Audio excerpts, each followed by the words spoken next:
so important for a person to clean their intentions and clean their thoughts when it comes to Allah subhanahu wa ta'ala. I'll just give you one example of this. The ulama, they say that, back home, like in India, Pakistan, Bangladesh, you have this, like outside the masjid, you'll see people like line up, even Hindus, they'll line up and they'll have like bottles in their hands, right? And basically, sometimes their children are sick, sometimes they're sick. They just want you to blow something inside the water bottle, right? Now, ruqya is something that is permissible, something that is found in Sharia. To recite the Quran for shifa, this is something that is found in the Sharia. But the ulama, they say that the people that come to ask to blow some ayat of the Quran in the water, first tell them to pray 2 rakats to Allah. Because the person's yaqeen should not be in that bottle. That if somebody blows in that bottle, then this bottle will be a cure for anything. No. The one who cures is Allah. The one who cures is Allah. Even the bottle cannot cure. The water cannot cure. Even the Quran on its own does not have power except what Allah grants it power. Right? So, these different types of shirk that are found in our society, we need to cleanse these. And then right after that, Rasulullah says, وَعُقُوقِ الْوَالِدَيْنِ, and to disobey parents. So right after shirk, Rasulullah mentions to disobey one's parents. This is also one of the greatest of the major sins. And then the Prophet the narrator says, وَجَلَسَ وَكَانَ مُتَّكِئًا. The Prophet was leaning, but then he sat down properly, like he redressed himself properly to show the importance of what he was about to say next. And then he says, أَلَا وَقَوْلُ الزُّورِ. And he says, listen carefully. And the third one is to tell a lie. And then the Sahabi says, مَا زَالَ يُكَرِّرُهَا حَتَّى قُلْتُ لَيْتَهُ سَكَتَ. That the Prophet ﷺ kept on repeating, أَلَا وَقَوْلُ الزُّورِ, أَلَا وَقَوْلُ الزُّورِ. Listen carefully and telling lies. To the point that the Sahabi says, I wish he stopped. I wish he stopped saying it. Because people were feeling so bad. Now, قَوْلُ الزُّورِ is... the muhaddithun, they actually asked this question, that Rasulullah ﷺ here, he listed 3 things, right? One is shirk, the other one is disobeying parents. These are kind of straightforward. They're very clear why they're one of the greatest of the major sins. And then he mentions lying. But why does the Prophet ﷺ put so much emphasis on lying? Why is he repeating it so many times? And the reason for this is because when it comes to lying, shirk is between us and Allah. Disobeying parents is between us and our parents. But telling a lie is something that affects all of society, right? And sometimes we might think that if we tell a lie to one person, this stays there, but it doesn't stay there, right? That person tells someone else. So more people are being deceived. So it's like a network, it's a web of lies that's created. And when it comes to lying, there are 4 levels of lying that are mentioned by the ulama. Qadi Abu Bakr ibn al-Arabi, who was a Maliki scholar, and he was one of the greatest hadith scholars in history, one of the biggest commentators of Tirmidhi, of Jami' al-Tirmidhi, is Qadi Abu Bakr ibn al-Arabi. So he actually writes, there are 4 levels of lying. Number 1, the worst form of lying is lying regarding Allah subhanahu wa ta'ala. This is the greatest form of lying. The second greatest form of lying is lying regarding Rasulullah sallallahu alaihi wasallam. And this is something actually that many times we might feel like, oh, who lies about Allah and His Rasul, right? We might think this. But if a person misquotes an ayah of the Quran, or a person misquotes a hadith of Rasulullah sallallahu alaihi wasallam, this is lying about Allah and His Rasul. This is why, the Sahaba radiallahu anhum, when they narrated hadith, they used to be very, very careful. One time Abdullah ibn Mas'ud radiallahu anhu, Abdullah ibn Mas'ud, we know how close he was to the Prophet sallallahu alaihi wasallam. Who was Abdullah ibn Mas'ud? How close was he? Do we know? Anyone? This is a testing time. He wasn't from the Ashab al-Sufa. He was even closer than that. Abdullah ibn Mas'ud was so close to the Prophet ﷺ then that when people from outside Medina when they used to come inside Medina, they used to think that he's part of the family of the Prophet sallallahu alaihi wasallam. This is how, like,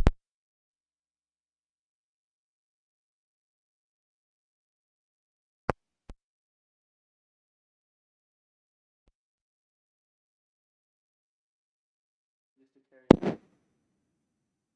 So he was very, very close to the Prophet sallallahu alaihi wasallam.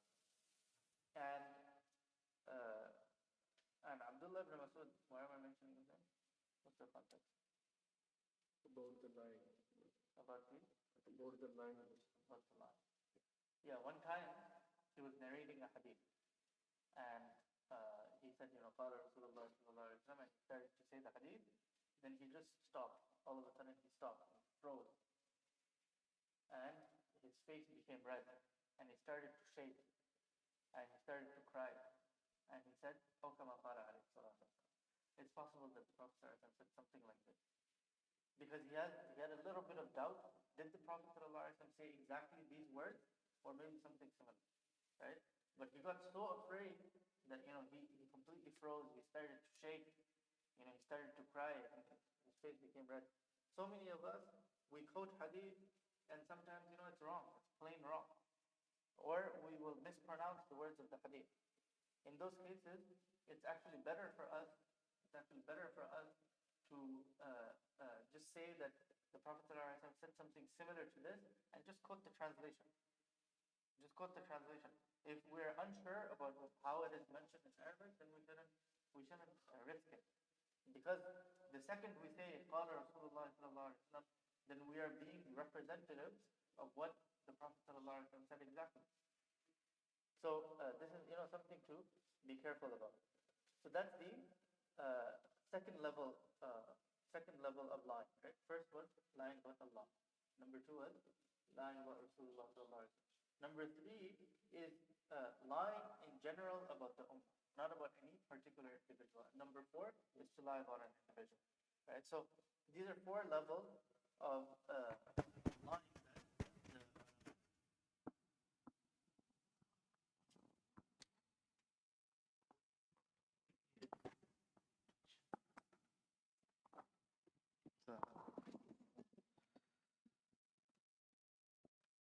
So Imam Bukhari rahimahullah continues, he brings another hadith where he قال حدثنا محمد بن سلام قال أخبرنا جرير عن عبد الملك بن عمرو عن مراد كاتب المغيرة بن شعبة قال كتب معاوية إلى المغيرة اكتب إلي بما سمعت من رسول الله صلى الله عليه وسلم. قال وراد فأملى علي وكتبت بيدي إني سمعته ينهى عن كثرة السؤال وإضاعة المال وعن قيل وقال.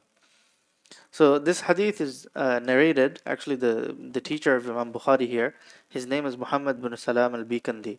The reason why I'm mentioning his name is a very, very, interesting person. He's a person who, Muhammad ibn Salam, just try to remember the name if you can. He's a person that spent 40,000 dirhams in seeking knowledge. Ajib personality.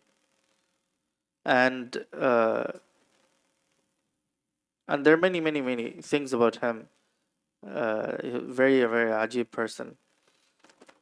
He used to teach, and he had so many students. One time, a messenger from the jinn left a message for him. They wrote a message for him that the number of students that you have from the jinn is greater than the number of human students that you have. It's like a ajib personality. So we know that the ulama that were pious, many of them, they actually had students that were not only humans, but also they were jinn. That they couldn't see them, but they would come and attend. Obviously, we know amongst the jinn, jinn are just like humans, right? They also have their own parallel world, right? And we know that some of them are good, some of them are bad, some of them are evil. The jinn is not some kind of fairy tale, and they actually exist. Right? These are things that we believe in. These are things that obviously they're mentioned in the Quran. There's an entire surah, right? Surah Al-Jinn. So anyway, this hadith is narrated from Al-Mughira ibn Shu'bah. Al-Mughira ibn Shu'bah radiyallahu an, he mentions his scribe, the person who was writing letters on behalf of him, says that one time Muawiyah radiallahu an wrote a letter to Mughira. We all know who Muawiyah radiallahu an was. Who was Muawiyah?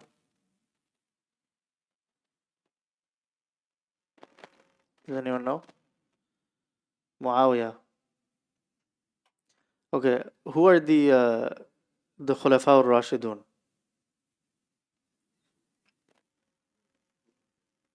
There are four of them.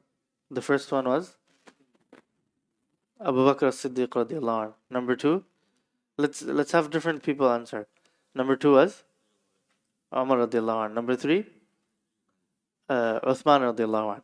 Number four was Ali radiallahu anh, right? And then after Ali radiallahu anh, what happened?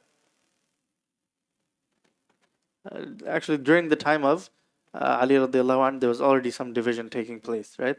The Islamic empire at this point has become very, very large. During the time of Umar ibn al-Khattab, already the empires, now they've already conquered Rome, they've conquered Persia.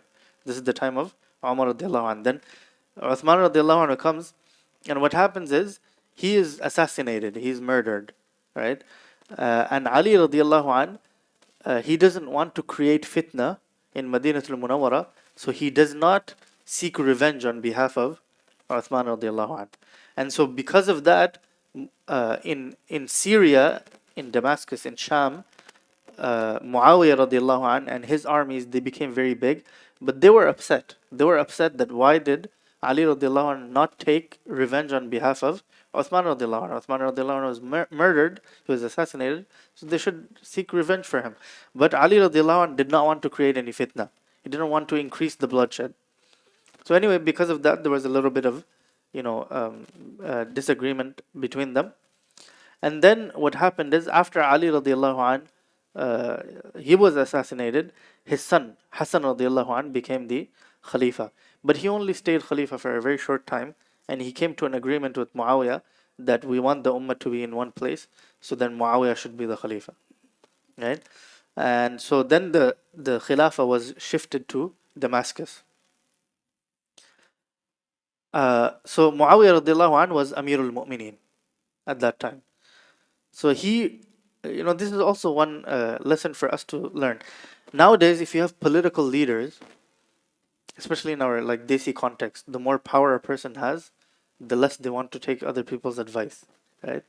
But Muawiyah radiallahu anh, even though he was Amirul Mu'mineen, he was the leader of all of the believers, he sent a letter. This is what's happening, right? He sent a letter to one Sahabi, Mughira ibn Shu'bah. Because keep in mind that by that time, many of the Sahaba, they passed away, right? There's only now few Sahaba left. And all of them are very senior. So Muawiyah radiallahu anh, he basically wants advice from them. And Muawiyah radiallahu anh, he was a little younger from the rest of the Sahaba. Because remember, his father is Abu Sufyan, right? And Abu Sufyan also accepted Islam. And Hind, the mother of Muawiyah, also accepted Islam. So he's a bit younger. And now the other Sahaba that are left, many of them are much more senior than him. So he writes a letter to Mughira ibn Shu'bah, and he says, "Uktub ilayya bima sami'ta min Rasulillahi sallallahu alaihi wasallam." He says, write me from some of the things that you heard from Rasulullah sallallahu alaihi wasallam. So then, Warrad, the scribe of Mughira ibn Shu'bah, he says that Mughira ibn Shu'bah told me to write, and I started writing with my hands, that إني سمعته ينهى عن كثرة السؤال وإضاعة المال وعن قيل وقال. Mughira ibn Shu'bah, he writes in the letter that, a very short and sweet letter, very simple. He says that, look, I heard the Prophet ﷺ forbid from three things. Number one, كثرة السؤال. What is the meaning of كثرة السؤال? To ask too many questions, right? But actually it has more than this meaning. One meaning of su'al is to ask unnecessary questions, irrelevant questions. The other meaning of su'al is actually to ask people for things, to beg of people. And we know that in Islam, begging is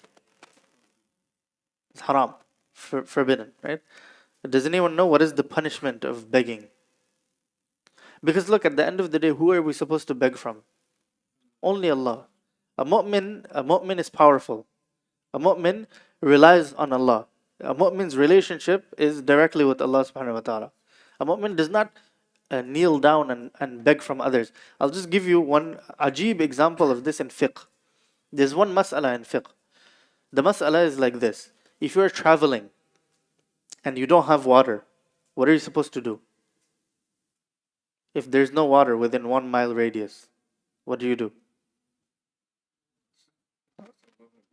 Hmm? Tayammum, right? So, mashallah, we have the answer from all the way there. So, we're supposed to do tayammum. Okay. If a person has water, but he doesn't have too much water, only enough water to drink, and he can't find any other water, then what is the masala? Also, you do tayammum, right? If a person can find water, but the person that he is buying from realizes that this person needs to pray salah, so he really needs water. So what will I do? One bottle of water is generally sold at $1, but I will make it $10, right? What is the mas'ala for this? That you do tayammum. You don't buy that water. This is the mas'ala. The fuqaha, they write that you don't buy that water. Why? Because at this point, for you, in order for you to worship, you have to submit to another human being. You have to submit to another human being by paying. You have to basically endure humiliation in front of. Humility should be in front of Allah subhanahu wa ta'ala, not to other human beings. Right? Same thing, if a person has water, but he says, oh, I will only give you water if you beg from me. The fuqaha, they write, you don't beg him for water, you do tayammum.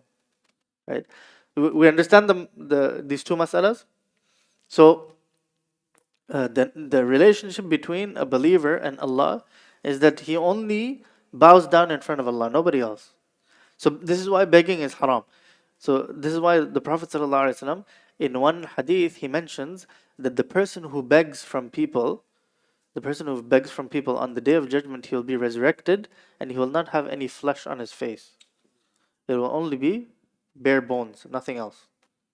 Right? So may Allah protect us from asking. This actually, as a matter of fact, becomes a bad habit. People that realize that, easily by begging from others, you can easily gain a lot of wealth, then this kind of becomes a habit, right? And unfortunately, this is something that we see a lot back home. Subhanallah, I remember when I was in South Africa, there's a journalist, a reporter, that uncovered a case. Basically, what the reporter did is she followed one of the beggars. And they realized that this beggar, after the whole day of begging, they go back like far, they walk to their car, and they're like driving a really fancy car, like a Mercedes or.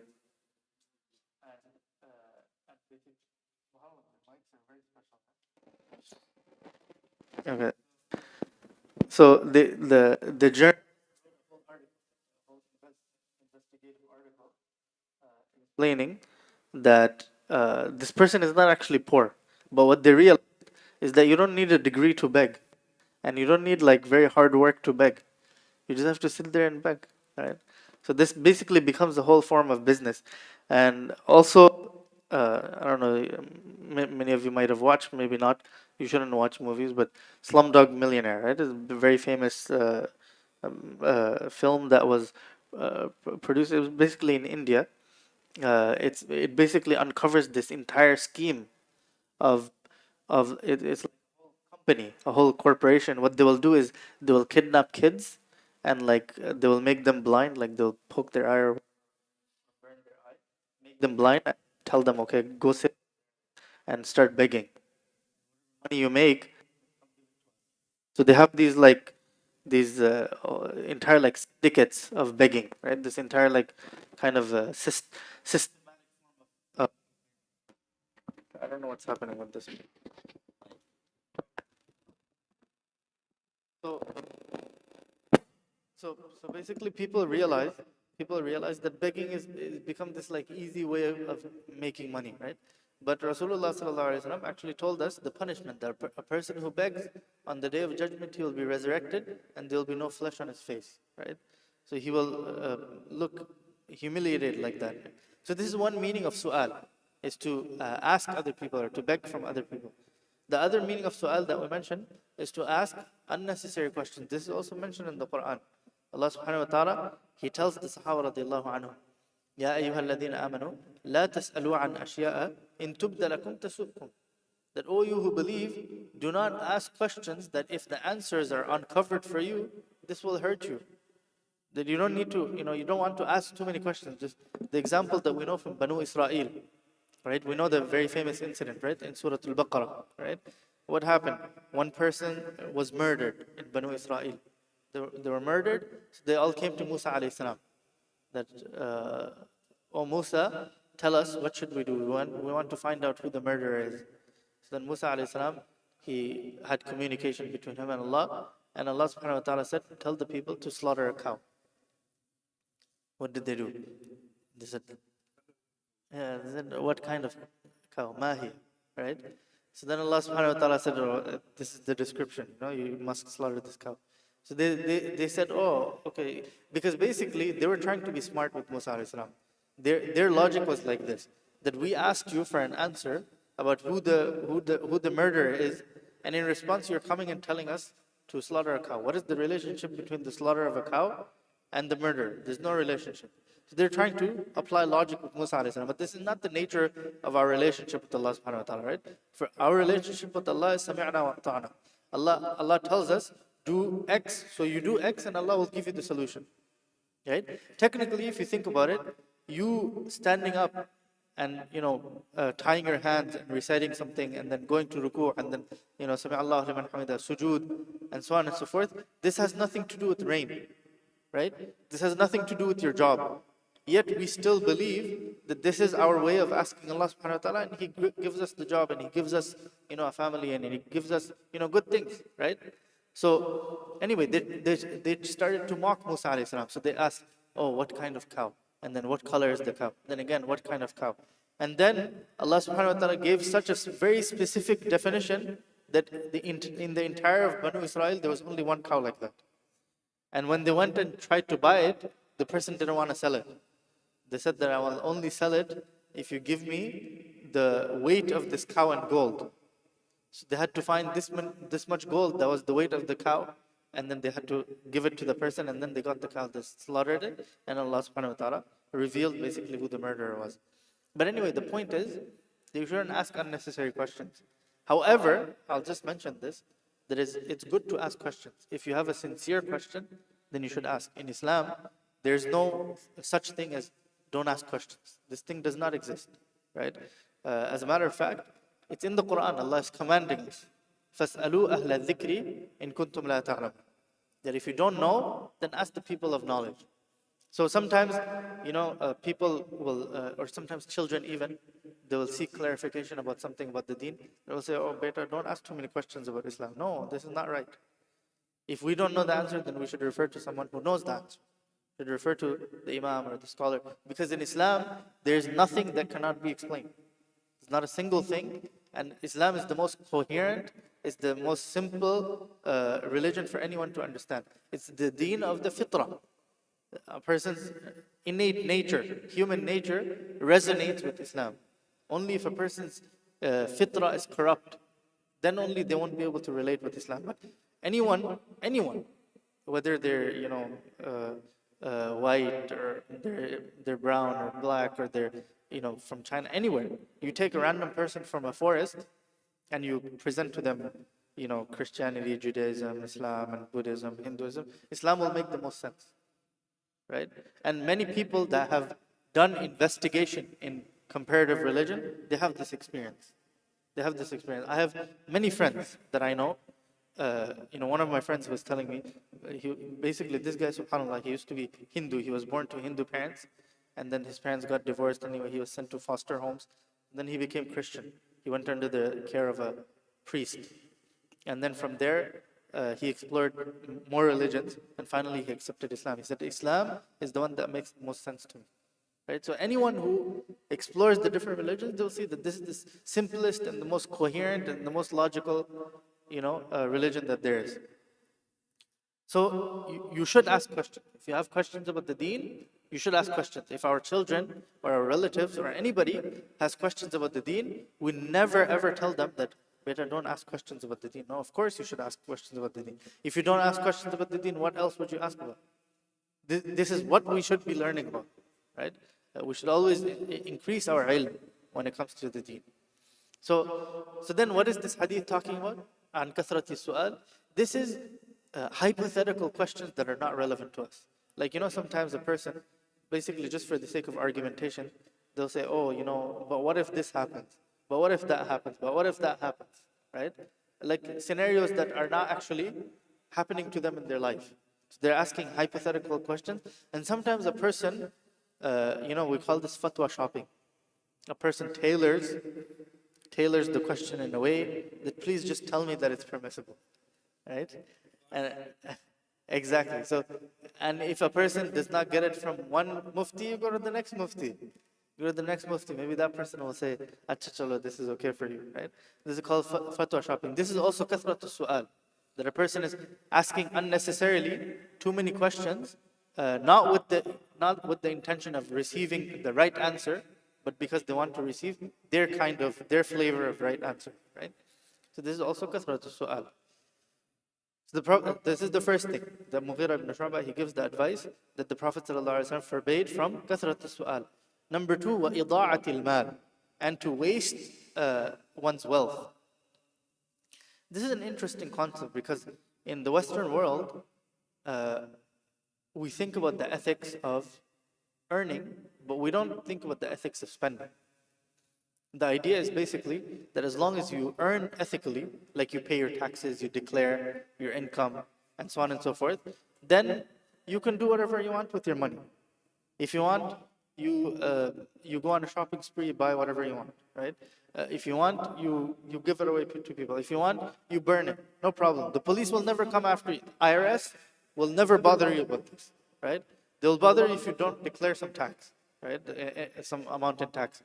But if you say that after paying all of my taxes, I have decided I will burn $100,000, they'll say, "Chalo, no problem, go ahead, do it. It's your problem. It's your money. You do whatever you want." In Sharia, this is haram. In Sharia, Allah has given us wealth. This is an amana. If Allah gives us wealth, this is an amana. Can we spend however we like? Can we spend however we like? No. We can only spend in the way that Allah and His Rasul delight.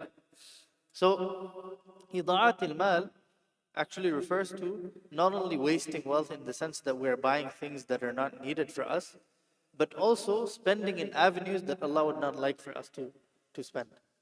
Because, you see, the way of the Sahaba radiallahu anhum is that after fulfilling their needs, they would see who else is more needy.